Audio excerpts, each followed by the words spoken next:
Tandis que le convoi du duc Philippe cheminait lentement pour se rendre au lieu de sa sépulture, ses deux fils aînés se rendirent à Paris.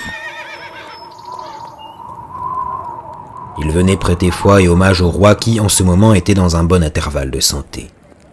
L'hommage rendu par les héritiers du duc de Bourgogne différa de ce qui se pratiquait ordinairement. Jean, comte de Nevers, rendit hommage pour la première pairie du royaume et pour le duché de Bourgogne.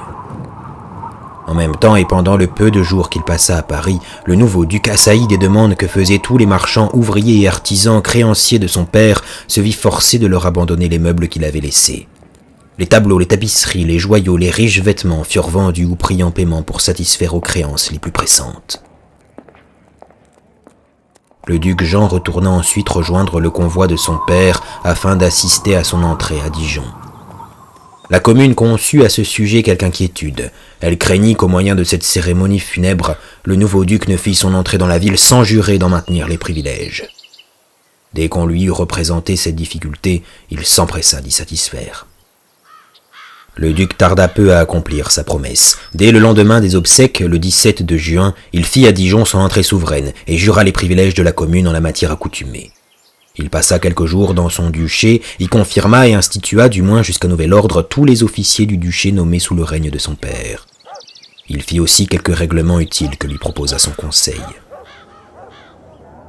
Peu de temps après, il retourna à Paris pour y célébrer le mariage déjà conclu du dauphin Louis, duc de Guyenne, avec sa fille Marguerite de Bourgogne. Les fiançailles de Philippe, son aîné, avec Michel de France, fille du roi, furent aussi solennisées. Le roi lui montrait une grande faveur. La reine le traitait aussi avec grande amitié. Peu après ce double mariage, elle lui promit avec serment par acte scellé et authentique de le protéger et défendre de tout son pouvoir et de lui donner avis de tout ce qu'elle saurait qu'on voudrait entreprendre contre lui ou ses états. Il ne se mêlait pas encore des affaires du royaume, n'était point d'habitude au conseil du roi et ne s'occupait que de mettre le bon ordre en son duché. Les querelles que le duc d'Orléans avait eues avec son père ne s'étaient point renouvelées. Mais bientôt elles eurent occasion d'éclater avec la plus grande violence. La guerre entre l'Angleterre et la France continuait à s'allumer de plus en plus. Les entreprises que les deux royaumes permettaient ou favorisaient chacun de leur côté devenaient tous les jours plus graves et plus fréquentes. C'était surtout par mer que les Anglais faisaient mille maux à la France. Les Bretons, secrètement autorisés par le conseil du roi, firent aussi cette année-là une nouvelle entreprise, sous les ordres des sires Guillaume du Châtel. Elle ne fut pas conduite avec plus de prudence, et le sire Guillaume du Châtel, un des plus vaillants chevaliers du royaume, y périt, combattant en désespéré. Son frère, le sire Tanguy du Châtel, résolut de le venger. Il se mit à la tête d'une expédition plus nombreuse et mieux concertée avec 400 gentilshommes.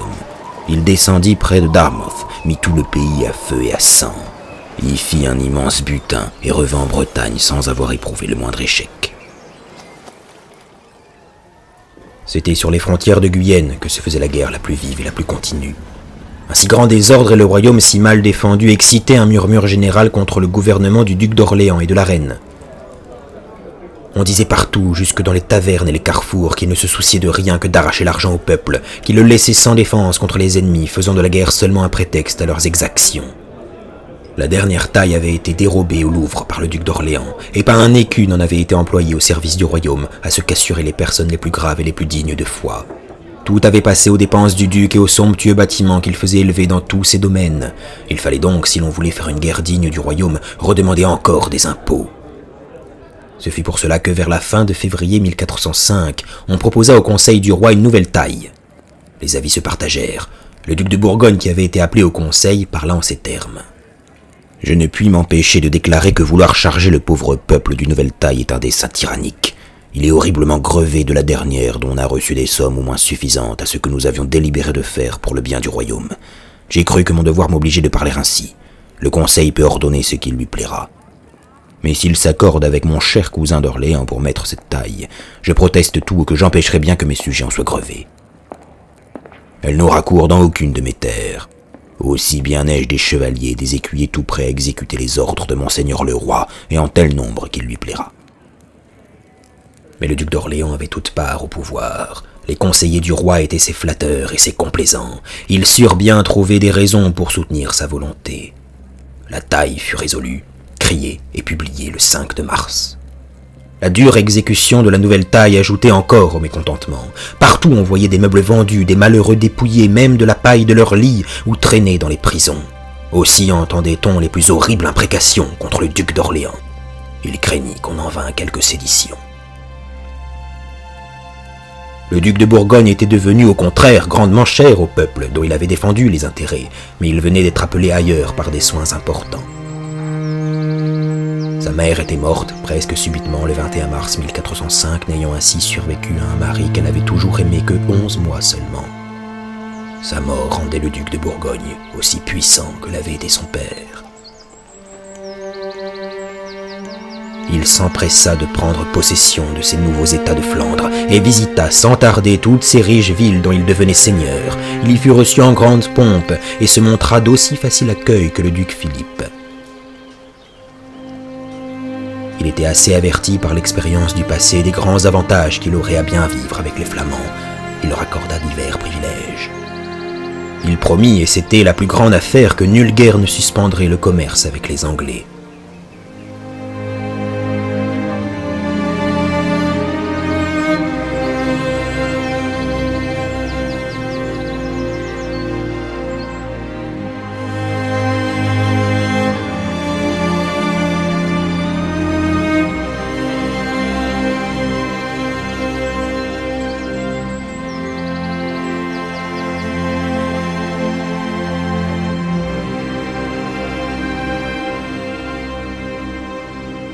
Enfin, comme on redoutait beaucoup la taille que le conseil du roi de France venait d'ordonner, il fit tout d'un coup cesser les plaintes et les murmures en défendant expressément qu'elle fût payée.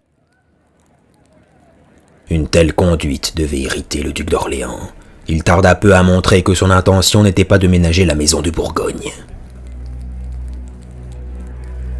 Selon le bruit public, le duc d'Orléans et la reine ne s'occupaient guère de l'intérêt du royaume. L'aversion contre eux allait toujours croissant, on avait perdu tout respect. Les récits les plus déshonnêtes se faisaient à leur sujet, les mœurs de la cour se corrompaient de plus en plus, la France devenait un sujet de scandale et de raillerie pour les nations étrangères. Tels étaient les discours de chacun, mais personne n'avait la hardiesse d'en parler à ceux qui gouvernaient, lorsque le jour de l'Ascension, la reine alla entendre le sermon d'un savant augustin nommé Jacques le Grand. Ce moine s'exprima d'une façon bien courageuse. Après avoir peint avec détail les vices et les vertus des gens de cour, après avoir dit ce qui était à éviter et à pratiquer, il continua ainsi. « Certes, je voudrais vous plaire, noble reine, mais je préfère votre salut à la crainte que peut me causer votre colère. La seule déesse Vénus règne à votre cour. Les bombances et l'ivresse y fondent la nuit et le jour et se mêlent aux danses lascives.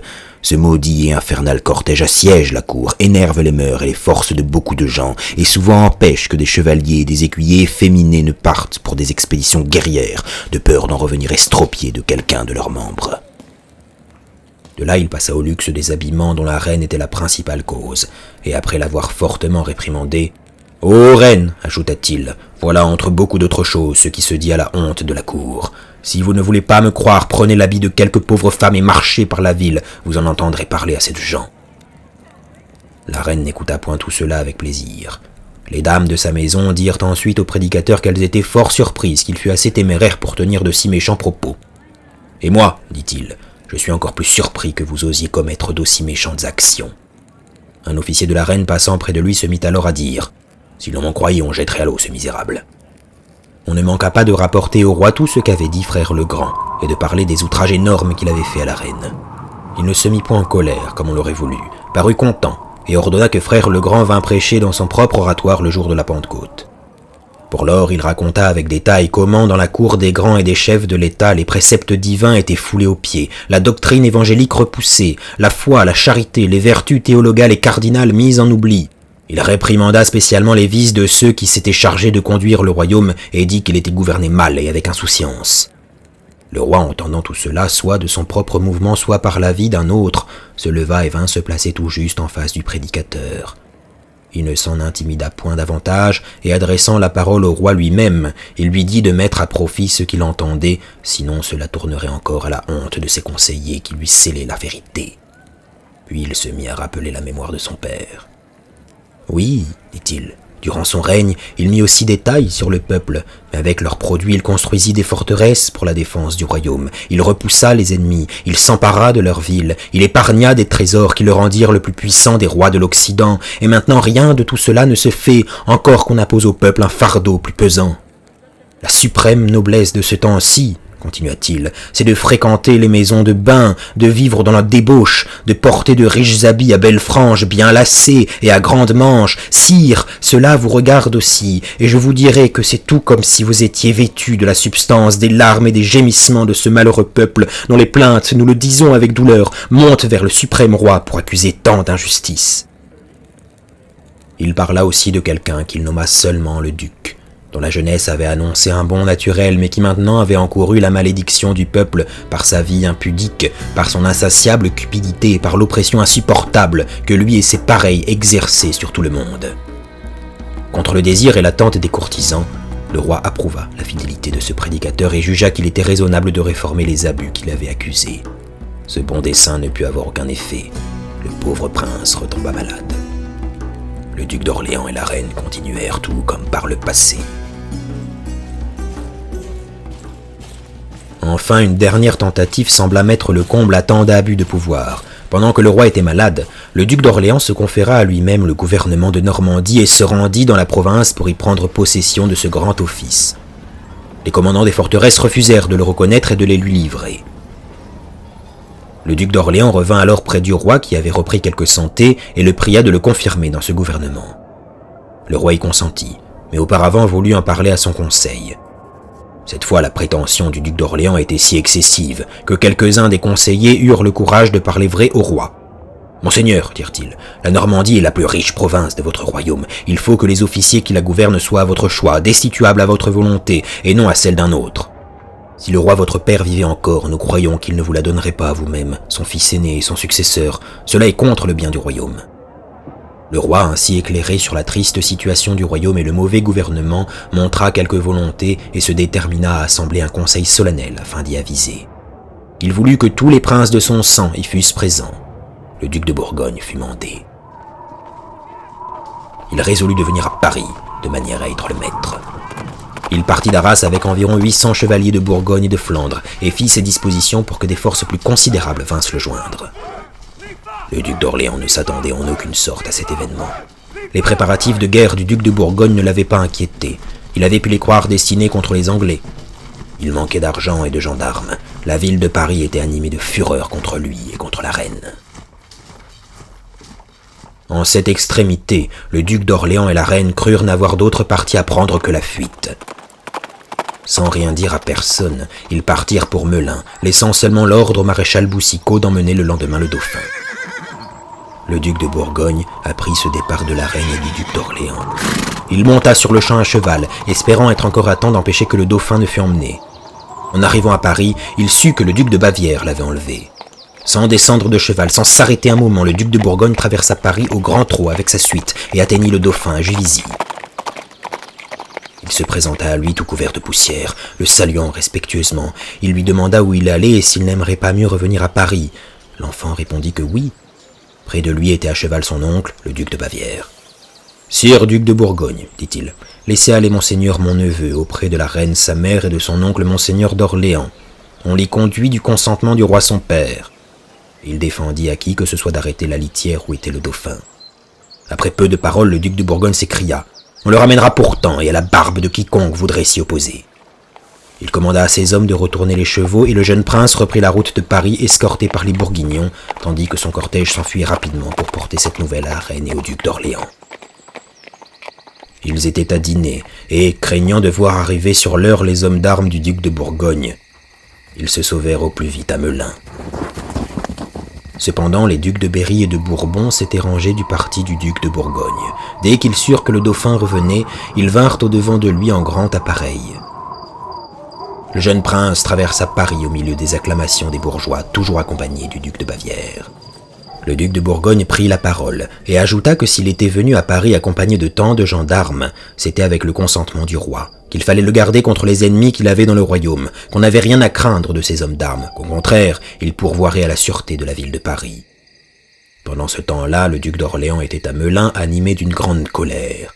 Il disait tout haut qu'il mourrait 1000 fois plutôt que d'endurer l'injure faite à la reine et à lui. Il écrivit sur le champ au Parlement, traitant d'attentat contre la majesté royale l'action du duc de Bourgogne. Les magistrats et les sages bourgeois de la ville de Paris étaient dans de grandes anxiétés. Ils voyaient que les deux partis allaient avoir recours aux armes, ravager le pays et rendre le peuple encore plus malheureux. Tout ce qu'on voyait accroissait l'épouvante générale. Le duc d'Orléans mandait au nom du roi des gendarmes de tous côtés, tandis que les renforts qu'attendait le duc de Bourgogne commençaient à arriver. 2000 combattants venus de la comté et du duché de Bourgogne pillèrent d'abord Lagny, puis se logèrent entre Paris et Pontoise.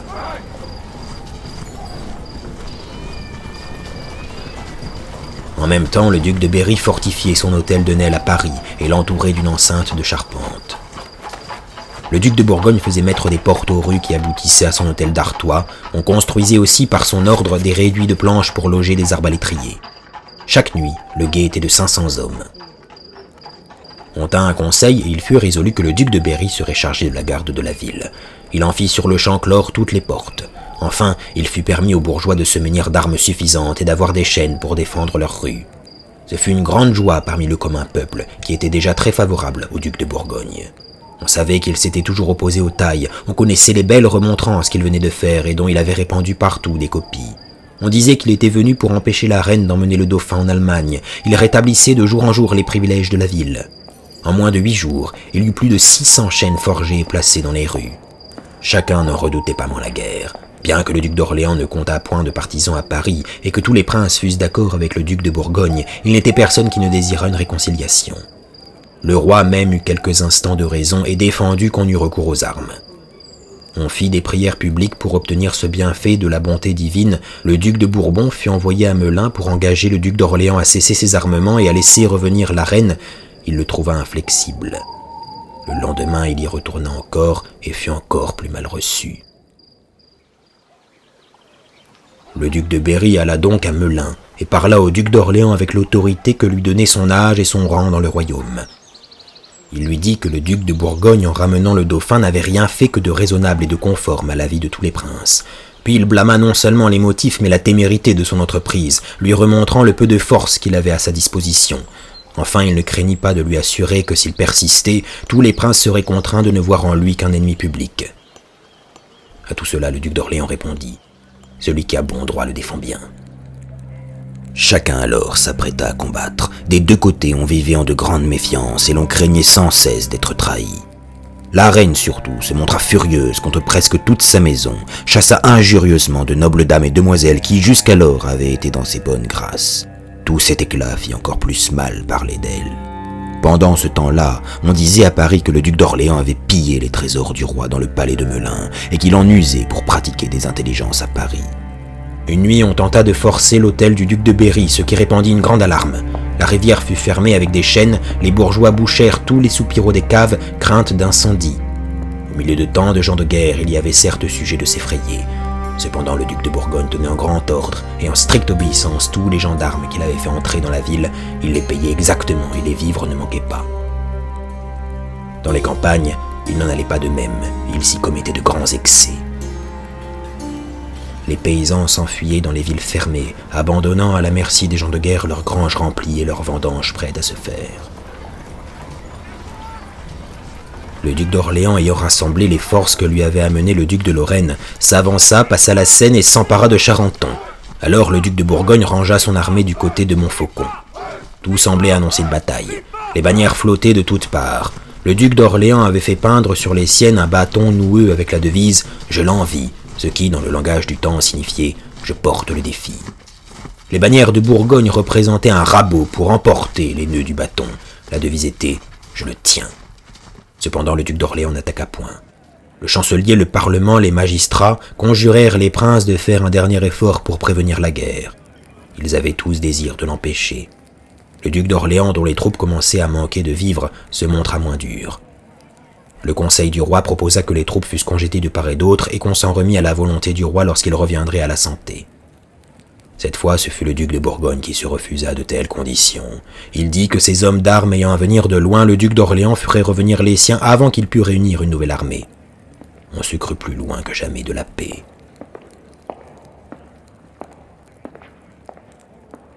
Le duc de Bourgogne assembla les principaux bourgeois de Paris et leur parla ainsi.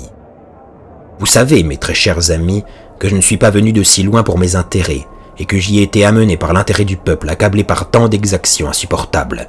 Il paraît qu'on vous en préparait de plus rudes encore. On allait doubler l'impôt sur les marchandises, établir une taille à temps par feu et d'autres tailles annuelles. Si je n'étais pas venu en personne, et si je ne m'y étais pas fortement opposé, vous auriez ainsi achevé de perdre ce qui vous reste de biens mobiliers. Mais le duc d'Orléans persiste dans les mêmes desseins, et vous n'en êtes pas quitte, ni l'État n'est pas en sûreté, car il y en a beaucoup parmi vous qui lui sont favorables. Le seul remède serait d'être tous bien unis. Si vous voulez prendre les armes sous ma conduite, je vous engage ma foi qu'avant peu je remettrai le royaume dans sa première tranquillité et que vous jouirez plus paisiblement que jamais de l'entière possession de vos biens. » Les bourgeois le remercièrent de ses bonnes intentions. Ils lui offrirent de l'aider de leur argent et de tout leur avoir. Mais quant à prendre les armes, comme ils craignaient que le duc d'Orléans, l'emportant à son tour, ne se vengeât cruellement, ils répondirent qu'ils ne suivraient que le roi en personne ou son fils. Le duc se montra fort content de cette réponse. Sur cette assurance, on fit quelques préparatifs pour défendre les rues, par-delà les ponts et lui-même quelques écoliers qui prirent les armes. Enfin, à force de remontrances et de supplications, et surtout à cause de la disette où se trouvaient de plus en plus les troupes de la campagne, le duc d'Orléans et la reine consentirent à traiter. Après 8 jours de pourparlers, le 17 d'octobre 1405, la paix fut conclue. Le duc d'Orléans fit serment de s'en rapporter à ce que déciderait le conseil du roi et consentit qu'il fût fait droit aux remontrances présentées par le duc de Bourgogne. Les gendarmes furent aussitôt congédiés et ceux de l'armée bourguignonne bien payés au moyen des emprunts que le duc avait faits chez de riches marchands de Paris et dans les villes de son duché. Quand la ville fut libre des étrangers, la reine y fit son entrée. Elle était avec ses enfants dans un chariot suspendu et garni de drap d'or. Les dames suivaient dans des litières. Les ducs de Bourgogne et d'Orléans étaient à cheval avec tous les princes. Ils se donnaient de publics témoignages d'amitié. Le soir, ils s'embrassèrent chez le duc de Berry et leur oncle, en plus grand signe de réconciliation, les fit coucher dans le même lit. Alors on se mit d'un commun accord à travailler à quelques réformes et à préparer de belles ordonnances qui ne devaient guère durer.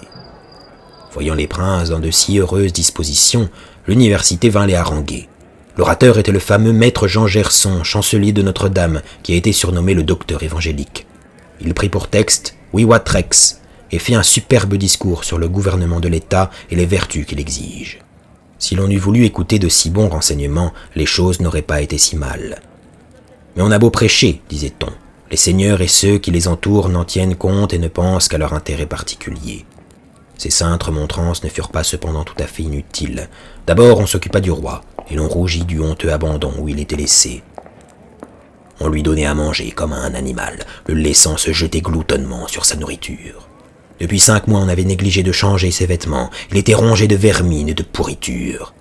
Durant un de ses accès, il avait introduit dans sa chair un morceau de fer qu'on n'en avait pas retiré et qui avait produit un ulcère infect. Pour lui imposer et vaincre sa résistance maniaque, on fit masquer 12 hommes qui eurent soin de se bien cuirasser. Il eut peur de leur mine effroyable et se laissa faire doucement. On le leva, on lui coupa la barbe, on lui mit des vêtements neufs et l'on prit plus soin de lui. Cela fit du bien à ce pauvre prince qui se trouva plus calme. Il avait de bons intervalles et reconnaissait quelques personnes.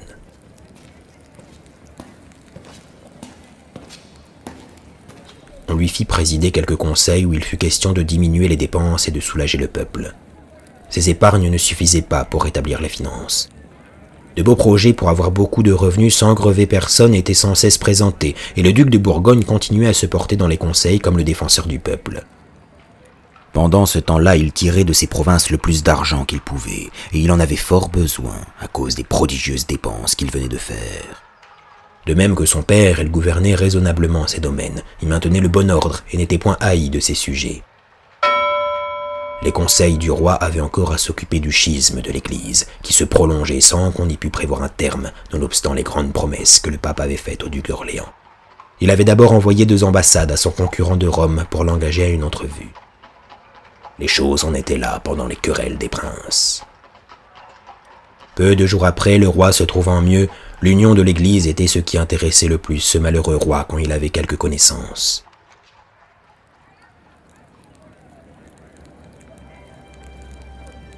La concorde entre les princes n'était, comme on peut croire, qu'apparente, et chacun d'eux s'efforçait de se faire donner une plus grande part au gouvernement. Le duc d'Orléans, qui, lorsqu'il voulait se modérer, avait le don de plaire et de persuader, ramena à lui le duc de Berry et se rendit presque tout le conseil favorable. La division fut encore sur le point d'éclater.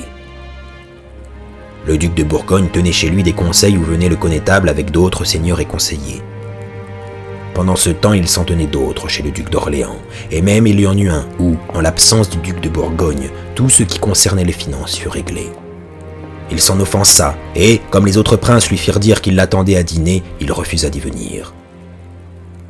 Le lendemain, le connétable fit savoir au duc de Bourgogne qu'il attendait que défense lui avait été faite de se rendre chez lui. Alors le duc éclata, et ses paroles furent si vives que les ducs d'Orléans et de Berry firent fortement garder leur hôtel. Enfin parut un acte du roi portant « Lorsque notre absence ou certaine autre occupation nous empêche de vaquer et entendre bonnement aux affaires et besognes de nous, de notre royaume et de la chose publique, connaissant entièrement la très grande loyauté, sens et prud'homie de notre très cher et très aimé cousin le duc de Bourgogne, et considérant la bonne et vraie amour qu'il a envers nous et le bon vouloir qu'il porte aux affaires et besognes de nous et du royaume, nous avons résolu, ordonné et ordonnons que notre dit cousin soit mis au lieu et place de feu notre oncle son père, dans les pouvoirs donnés à notre très chère et aimée compagne la reine, à nos très chers et très aimés oncles et frères les ducs de Berry, de Bourgogne, d'Orléans et de Bourbon, à notre chancelier et autres de notre conseil pour vaquer et entendre aux grandes affaires de nous et de notre royaume quand nous en sommes empêchés. » D'autres lettres du roi substituèrent aussi pleinement et entièrement le duc Jean de Bourgogne à son père dans la garde, tutelle et gouvernement du dauphin et des enfants du roi dans le cas où il les laisserait mineurs. À ce titre, il devait siéger dans un conseil formé de la reine et des ducs de Berry, de Bourbon et de Bavière. Cet arrangement consommé, les princes semblèrent d'un commun accord s'occuper du gouvernement du royaume. Pendant leur discorde, la guerre avec les Anglais s'était poursuivie avec plus d'honneur et de succès que l'année précédente. Le connétable et le comte d'Armagnac avaient continué à chasser les Anglais de plus de 60 forteresses ou châteaux d'où les garnisons avaient coutume de se répandre sur le pays et de le ravager. Il fut donc résolu de pousser la guerre avec plus de vigueur, d'envoyer des renforts en Guyenne et de tout préparer en Picardie afin de réduire les Anglais à se renfermer dans Calais pour les y assiéger ensuite. Le duc de Bourgogne se chargeait plus spécialement de diriger ce qui se ferait de son côté et fut nommé lieutenant et capitaine général de la Picardie. Des fêtes retenaient les princes loin des armées. Après leur réconciliation, il se conclut de grands mariages qui furent pompeusement célébrés. Le plus important de tous fut celui de Madame Isabelle de France, veuve du roi d'Angleterre, avec son cousin Charles d'Angoulême, fils du duc d'Orléans. Ce fut à Compiègne que se donnèrent les fêtes pour ce mariage. Il fut solennisé en même temps que celui de Jean de Touraine, second fils du roi, avec Jacqueline de Bavière. Tous les princes rivalisèrent de magnificence. Le duc de Bourgogne se montra avec un faste pareil à celui qu'avait toujours étalé son père. Les présents qu'il fit n'étaient pas moins splendides. Les devises « Je l'envie et je le tiens », le bâton noueux et le rabot jouèrent un grand rôle dans les broderies, dans les bannières, dans les ornements de toutes sortes. Les deux ducs en firent des colliers d'ordre qu'ils distribuèrent à leurs serviteurs et à leurs favoris. Ils les échangèrent réciproquement, se jurèrent fraternité d'armes et de chevalerie, puis chacun se montra avec la devise qui avait été prise contre lui, tant à ce moment il semblait avoir oublié leur discorde. Dans le même temps, le duc de Bourgogne maria aussi ses deux filles. Ces mariages se célébrèrent à Arras. Tant de fêtes et si splendides ne se firent pas sans de grandes dépenses. Les villes de Flandre firent un don considérable. Les princes, sensibles enfin aux plaintes qu'excitait leur oisiveté, résolurent d'aller se mettre à la tête des armées. On fit de nouveaux préparatifs pour rendre l'entreprise digne d'eux. Une nouvelle taille fut levée d'un commun accord, et ils se hâtèrent de quitter Paris pour échapper aux clameurs du peuple. Le duc d'Orléans partit pour la Guyenne. L'expédition du duc de Bourgogne n'avait pas eu un succès beaucoup meilleur. Le duc commença d'immenses préparatifs pour assiéger Calais par terre et par mer. Il fit tailler dans les forêts de Saint-Omer des bastilles en charpente, comme avait fait le duc Philippe 4 années auparavant. Il rassembla jusqu'à 1200 pièces de canon, 3000 grosses pierres pour les charger, une énorme quantité de poudre, d'arbalètes et de flèches. Il avait 195 bateaux en mer. Son armée se composait de 3800 chevaliers ou écuyers, 1800 arbalétriers, 1000 piquiers et 3500 pionniers. Après 2 mois passés à ces redoutables apprêts, l'argent manqua. Le duc avait épuisé ses propres finances, de sorte que l'on ne pouvait rien entreprendre. Les pluies avaient commencé, les gendarmes voulaient être payés. Le duc envoya le sire de Croÿ et quelques-uns de ses principaux serviteurs se plaindre au conseil du roi de ce qu'on ne tenait rien de ce qu'on lui avait promis. Leurs instances furent inutiles et bientôt le duc de Bourgogne se vit contraint de licencier son armée. Il revint à Paris et donna pour excuse le dénuement où il avait été laissé. Il ajouta que lui-même avait fourni à la dépense de l'armée tant qu'il avait pu, qu'il avait ruiné ses forêts par les bois qu'on y avait coupés, tandis qu'on ne songeait même pas à lui rembourser 190 000 francs qu'on devait à son père. Sa justification parut bonne devant le conseil du roi, et l'on prit des mesures pour le payer, mais il n'en fut pas moins blâmé par le peuple d'avoir si mal réussi. On ne voyait rien autre chose, sinon que les princes commettaient mille exactions et qu'ils ne faisaient rien pour la défense ni l'honneur du royaume. Les nobles ne murmuraient pas moins d'une si mauvaise conduite. Les ennemis de la France apprenaient à la mépriser, et l'on disait généralement que les Français ne savaient plus faire la guerre. Aussi le duc de Bourgogne fut-il profondément offensé d'avoir été de la sorte exposé à perdre sa gloire. Sa haine contre le duc d'Orléans s'envenima, bien qu'elle n'éclatât pas encore. Son crédit dans le conseil du roi n'avait cependant point diminué. Il fut chargé de négocier avec les Anglais un traité pour le commerce. Les tentatives qu'on venait de faire avaient été si malheureuses qu'on se trouvait moins disposé à la guerre. Le roi d'Angleterre, que les troubles de son royaume et les Écossais embarrassaient assez, ne demandait non plus que le maintien de la paix. Il ne fut pourtant conclu autre chose qu'une trêve marchande. On convint que, nonobstant la guerre, le commerce serait libre entre la France, l'Angleterre et la Flandre. C'étaient surtout les bonnes villes de Flandre qui gagnaient à ce traité.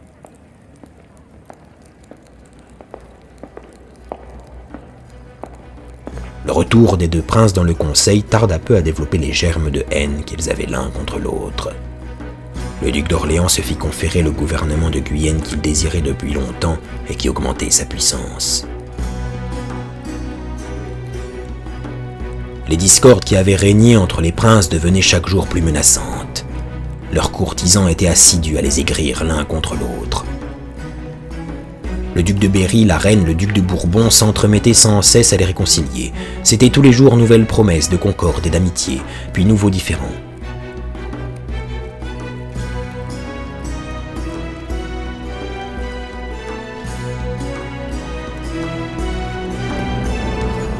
Enfin, vers le milieu de novembre, on crut les avoir ramenés à de meilleurs sentiments. Le duc d'Orléans était malade, son cousin alla l'y voir et lui montra tous les signes d'une amitié fraternelle. Lorsque le duc d'Orléans fut rétabli, il vint à Paris. Le duc de Berry mena ses deux neveux entendre ensemble la messe aux Augustins le dimanche 20 novembre 1407. Pour mieux attester leur sainte réconciliation, ils communièrent ensemble. Le mardi, le duc de Berry donna un grand dîner où ils s'embrassèrent devant les princes, se jurèrent amitié et burent à leur réconciliation. Le duc d'Orléans convia même le duc de Bourgogne à dîner chez lui pour le dimanche suivant. La reine venait tout récemment d'accoucher d'un fils qui n'avait pas vécu. Elle gardait encore le lit. Elle logeait à ce moment en un petit hôtel qu'elle avait acheté dans la vieille rue du Temple. Le duc d'Orléans lui faisait des visites assidues et tâchait de la distraire du chagrin que lui avait causé une couche si malheureuse.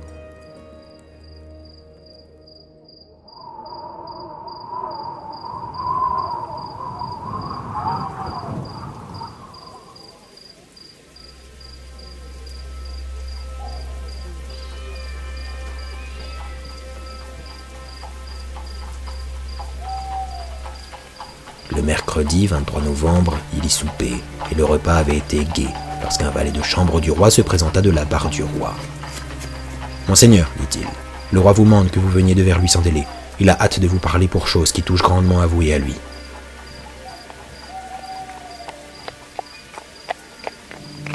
Bien qu'il eût alors 600 hommes armés dans Paris, ce soir-là, il n'était accompagné pour tout de suite que de 2 écuyers montés sur le même cheval et de 4 ou 5 valets de pied portant des flambeaux.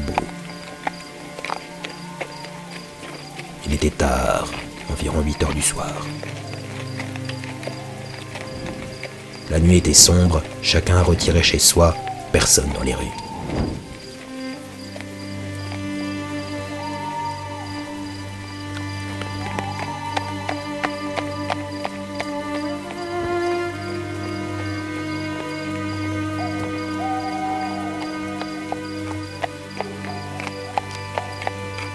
Le duc était vêtu d'une simple robe de damas noir.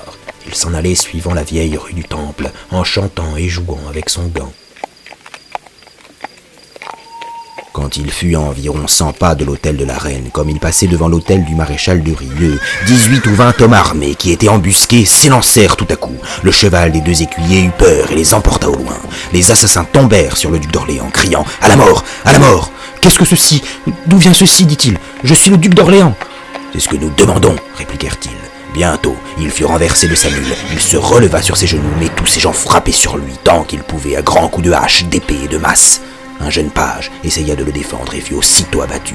Un autre fut blessé grièvement et n'eut que le temps de se réfugier à une boutique voisine. La femme d'un pauvre cordonnier ouvrit sa haute fenêtre et voyant cet assassinat cria « Au meurtre! Au meurtre !»« Taisez-vous, mauvaise femme !» lui répondit-on de la rue. En un instant, tout fut achevé. Un grand homme vêtu d'un chaperon rouge qui lui descendait sur les yeux dit à haute voix « Éteignez tout et allons-nous-en, il est mort. » Il y avait des chevaux préparés, ces hommes montèrent dessus. L'un d'entre eux donna encore un dernier coup de massue au corps étendu du duc d'Orléans.